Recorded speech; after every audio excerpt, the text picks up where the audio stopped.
Hello again and welcome to another bearing removal and installation video featuring Boca bearings. Now today's engine is a customer engine that has had a few crashes. It has sat on an airplane for probably over 20 years and it was in rough shape. Today's engine is an Enya 53 4-cycle engine, and this was quite the challenge for me to get apart in some instances, but let's see how much difficulty the bearings are going to give me to remove and then of course replace them. So let's go straight to the table and take a look at this engine. Okay, so here we are on the table, and let me first introduce my tools. Hammer, piece of wood, flat nose punch, and a very special cam gear or cam bearing removal tool that we will be getting to here also.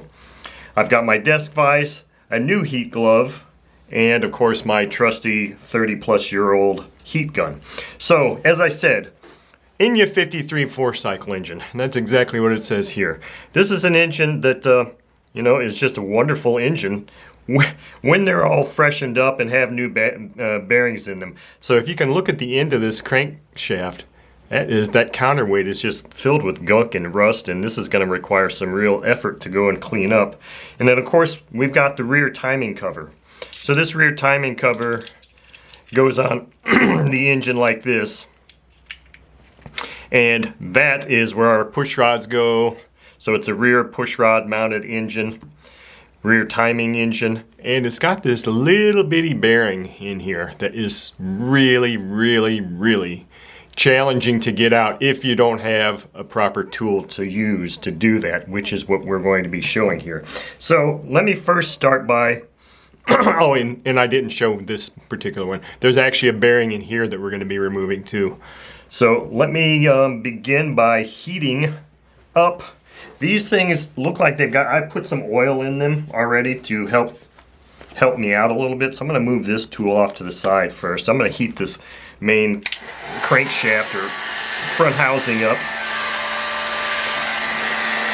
And I don't know if I showed you this. The front of this thing is really gunked up too. I mean, it's really rough. So these Enya 4-strokes, they always have like a big C-clip that also helps retain the bearing in there. So I've already removed that and cleaned that up, but the rest of this is just really rough.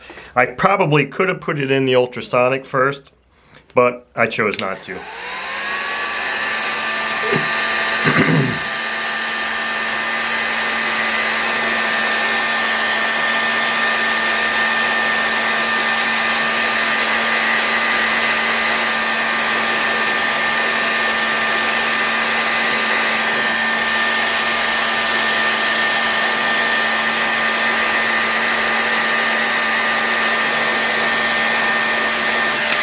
Let's see if that's enough. So I really need to adjust my vise so that I can get this,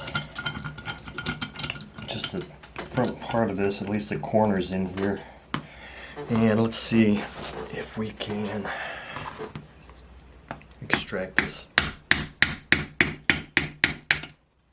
Okay, there we go. So our crankshaft is out and the bearing came off with it, and that's fine. Look how rough this thing is. Now next order of business is get that front bearing out. And I don't know, this glove is rather large and might be kind of difficult for everybody to see and for me to use. But we're going to try and get this bearing out here. Not try. We are going to get this bearing out here.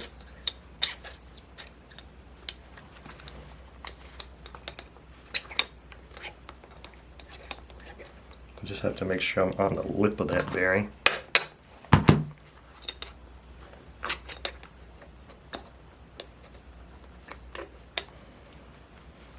This one is a little bit more challenging because of the glove.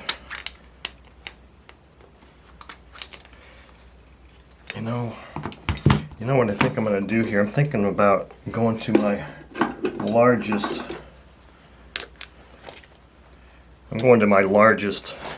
I think that's cool enough. I'm going to go to my largest punch here and see if that helps me get a better alignment. That is still really warm. but that big glove is just really restricting.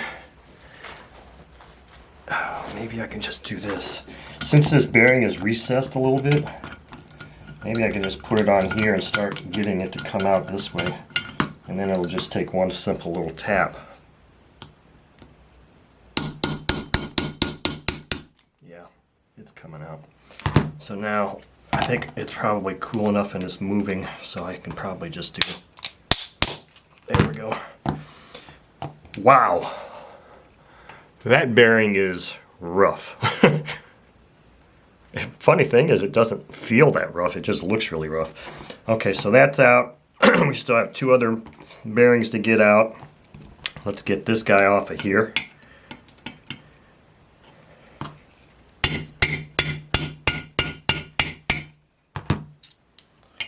And again, I don't really care if it destroys this bearing because that bearing is completely useless.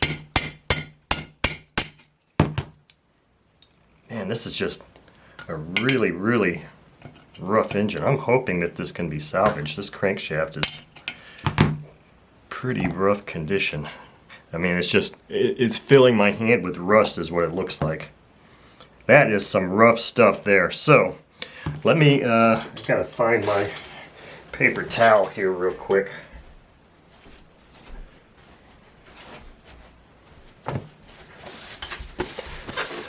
Alright, I had to go grab my paper towel. I got all kinds of rust and stuff all over my table now.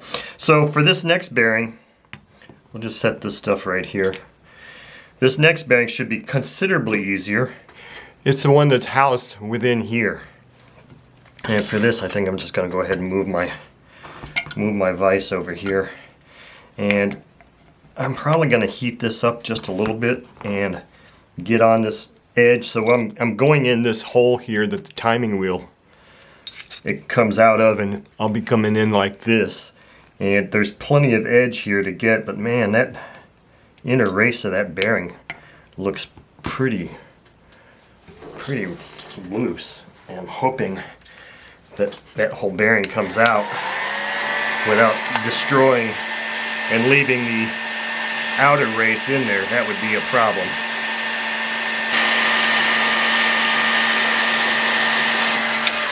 Alright, I see lots of smoke coming, so let's see if we can.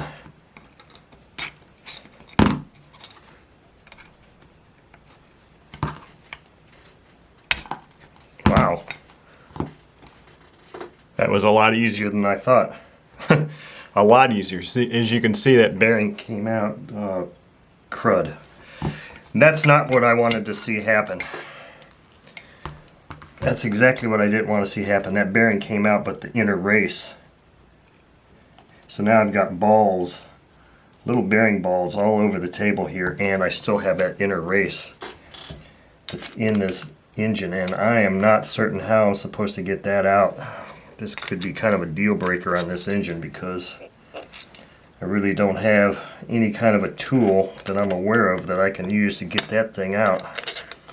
So we might have somewhat of an issue getting, let me get a magnet here, try and catch all these balls that are rolling all around. We might have a serious issue here with whether this engine can be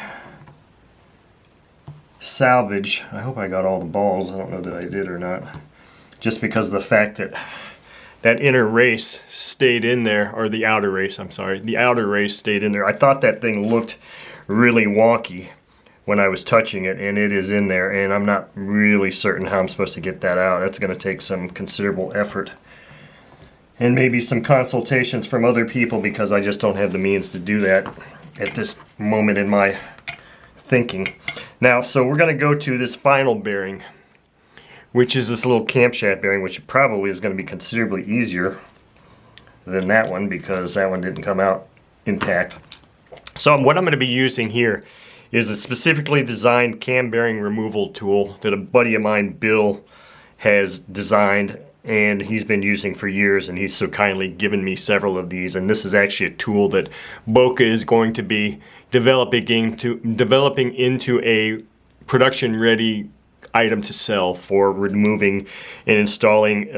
It was really designed for the Surpass style engines of four strokes engines to remove their camshaft bearings, but I'm finding that I think this tool will also be effective in removing these little bearings here on these Enya timing covers, which would be wonderful because these things are really, really difficult to get out. So it goes along the same principle as, you know, it goes on and it grips the inner race and expands, but this one's got a really thin lip that was required to be able to get inside here because there's just really no space between the inner race and that cover at all. So I'm going to use this washer here, and because I need something to kind of butt up against this, I'm using this. So I'm just going to insert this into the center there, run this inner nut down just a hair.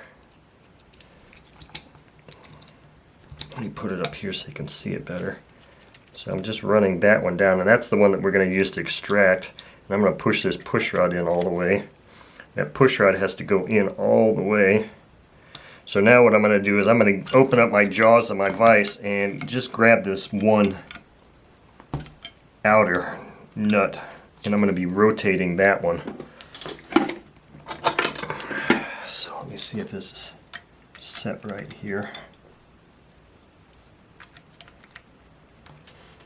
Okay, so I'm not heating this. I didn't heat it, it's just got some oil on it.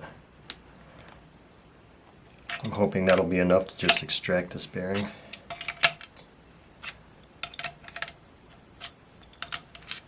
And it was. So we've got success here. So that's what happens. It'll just pull that bearing right off like that. And now I can pull this push rod out, the expansion rod. I guess it should be called the expansion rod instead of the push rod. And then you just pull that bearing right off. So we are, 3/4 successful here, which I prefer to be 100% successful, but sometimes it just doesn't work that way. So I'm going to go and clean up all these parts. Well, not the bearings.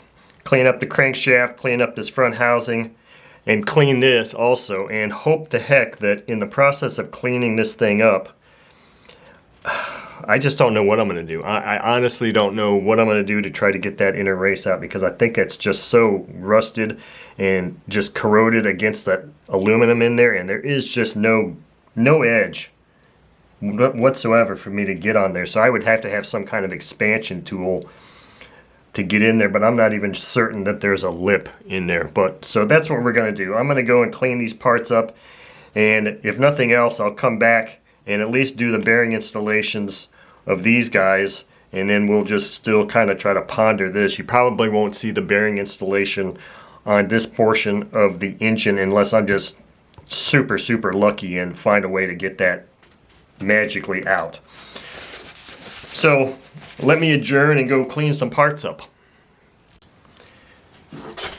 Okay, I'm back here. Now the last segment ended with a bit of uncertainty about one particular bearing that just came apart when I was trying to get it out here, and that would be the bearing that was inside the main crankcase here. Well, I am so thrilled and happy that I'm going to spend a couple of minutes here just talking about how I got that out. Now, here it is. Here's that race that was stuck inside this crankshaft or crankcase here.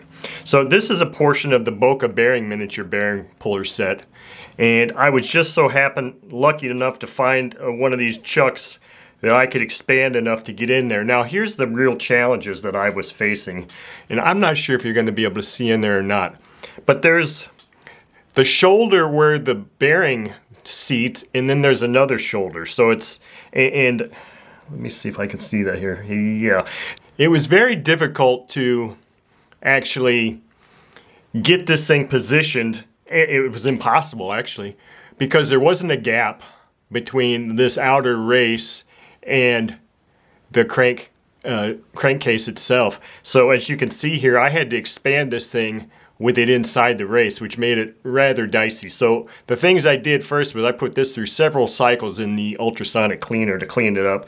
Then I used some 3-in-1 oil for its penetrating properties, and I heated this thing up a lot. I mean, a lot.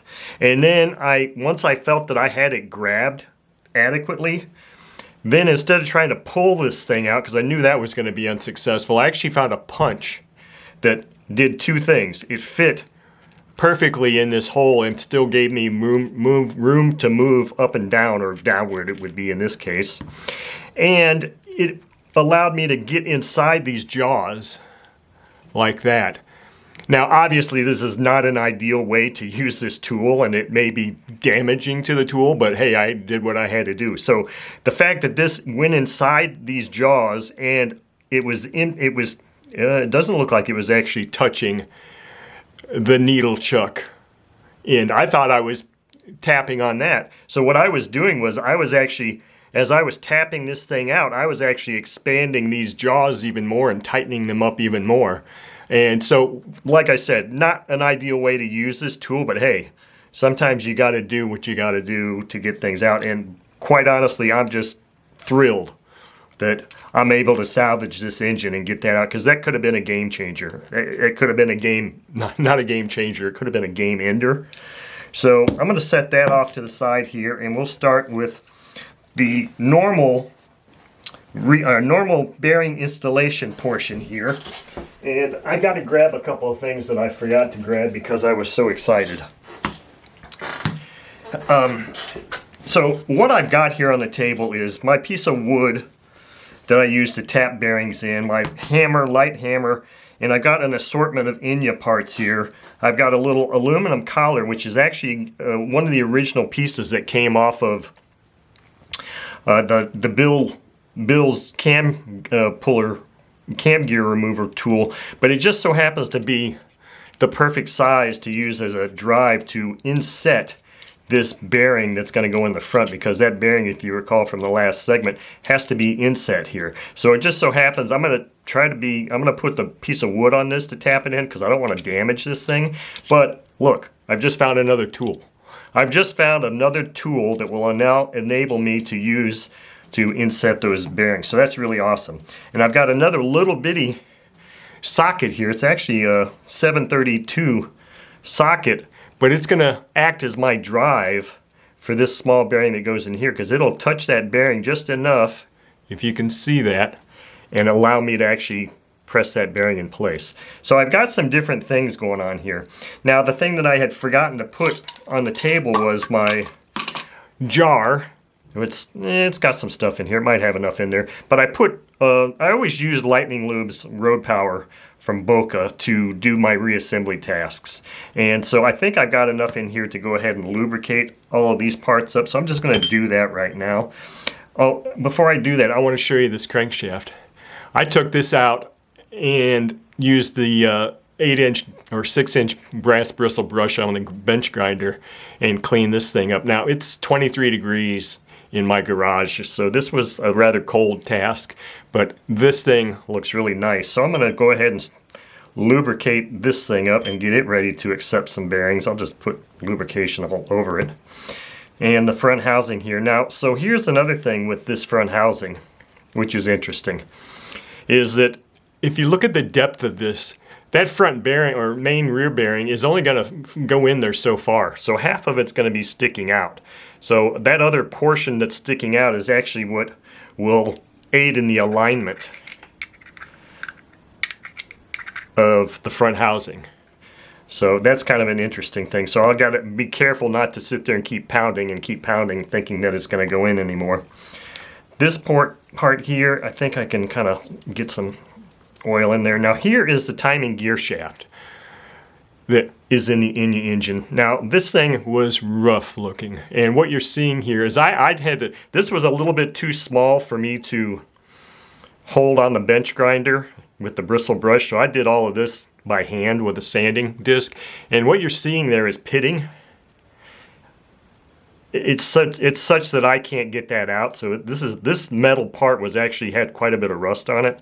So there's some pitting there. The gears, the teeth look fine. But so the reason I've got this out is for this bearing that's going to go in here, I'm going to install the bearing on here first. Just like I do with crankshafts. I always put that bearing on there, and then I'll drop this in there and use this as my drive. And it'll be a centering mechanism of some degree. So that's what this timing gear shaft is here for. So I think I've got all of these things lubed up now. Wipe my fingers, move my jar, and we'll go on to talking about this bearing set that you can get for Enya 53 4-cycle, 46 4-cycle engines.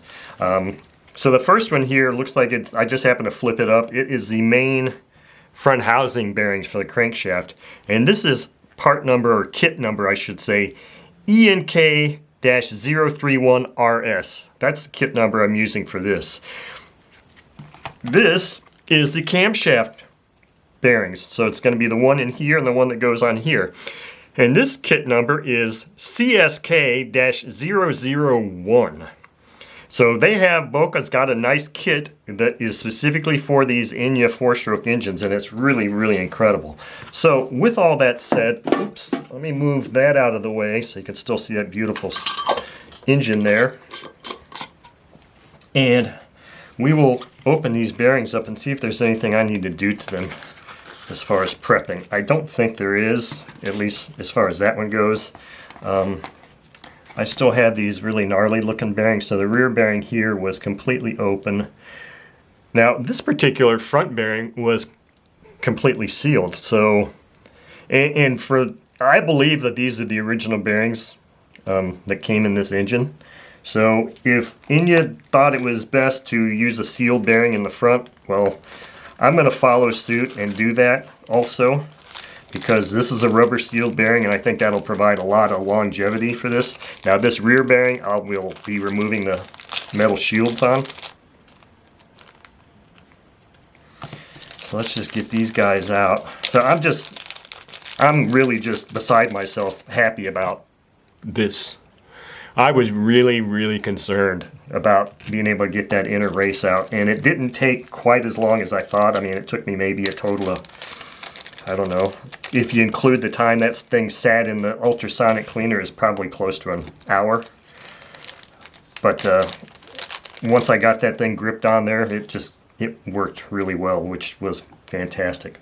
So for this rear bearing here, to remove these shields, I'm just going to use a small flat blade screwdriver and just hop in there on the inner portion of the race, puncture it, and just lift up.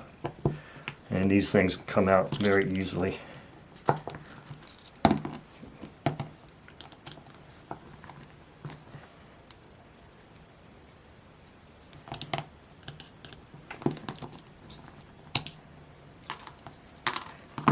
Okay, so all of these bearings are ready to go. So I'm going to start with the front housing.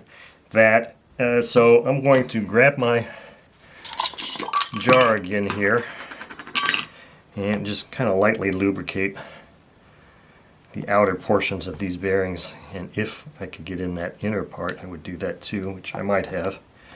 This bearing, I'm just going to slather as much all over it as I can. Same with this little guy.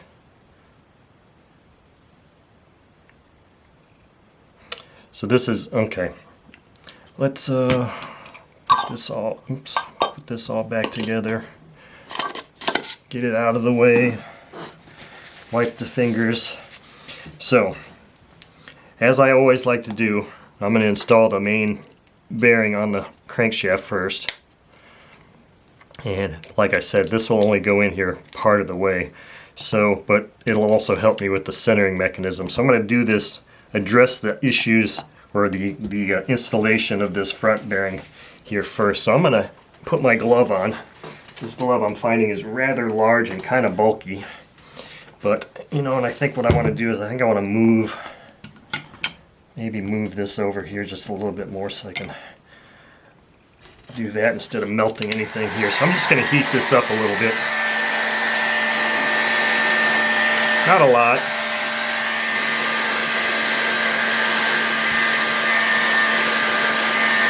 I don't think it's going to take a lot of heat because, quite honestly, that is a rather small, look at that. That bearing just kind of dropped right into place there too.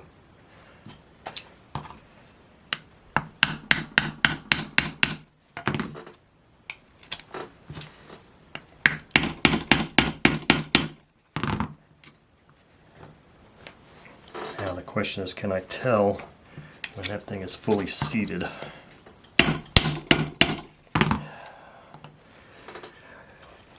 It must be fully seated because all I really need to do is get it in there deep enough so that I can get that C-clip in there. So this looks good. So, and that's really not all that hot. I think I might heat this up just a little bit more. I mean, I know that bearing, that rear bearing isn't going too far in here, but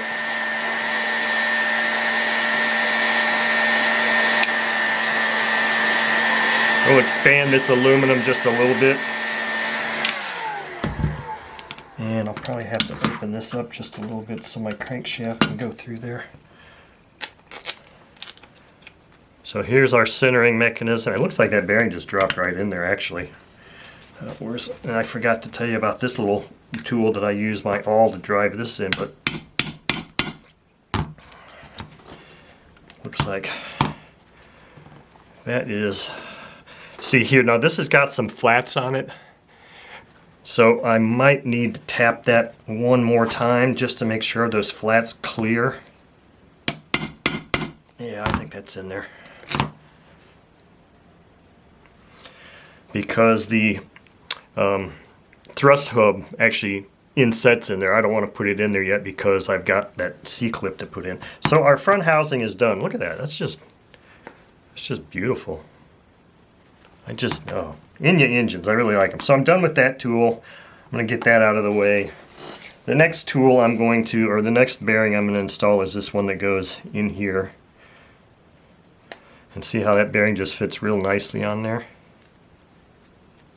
So now what I'm going to do is just heat this crankcase up just a little bit and drop this guy in there, and then we'll drive it into place too. I don't know that I'm going to really need a heat glove for this.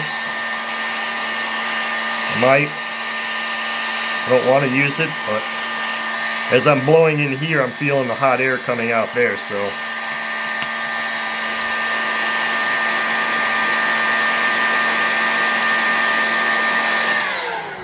Let's see if that's enough. So I'm just gonna, I might need to use my magnet here to help me get that centered. Because once it goes behind that lip, it's a little hard to. Okay, there, it's in place now. Now I can just drive that home using my awl here and my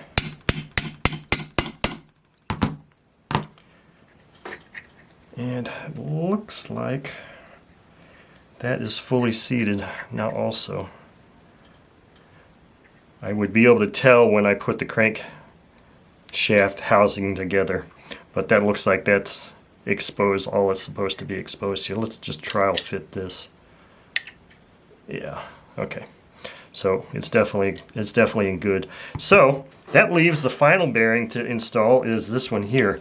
Now this has got a little bit of a bump here, so I have to kind of try to position this thing here such that, and it looks like I've got it positioned just right so that I can install this bearing. What I'm going to do here is I'm going to heat this up a little bit, not much, just kind of drop this bearing in place, and let's see if I'm going to be able to need a tool. I don't know how I'm going to actually get that to center. I guess I can use my magnet and maybe kind of lightly tap it in there with that. I don't know. So let's just heat this thing up just a hair. A hair because I'm holding it without a glove.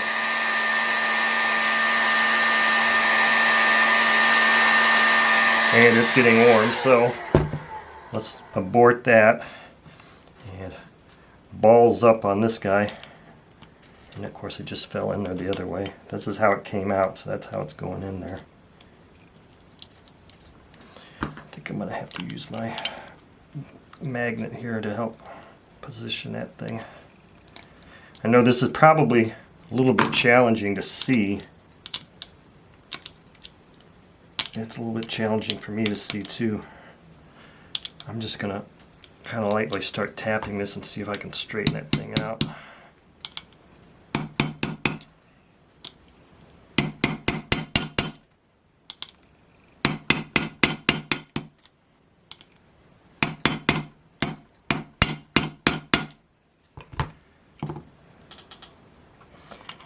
might actually have to heat this up a little bit more.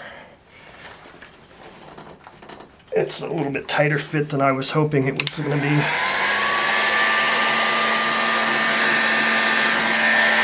You can see it's lined up in there really well.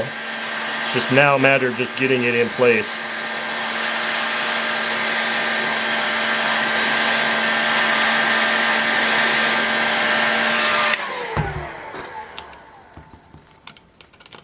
That should be good. You're really not going to be able to see what I'm doing now because, quite honestly, I can't see what I'm doing either.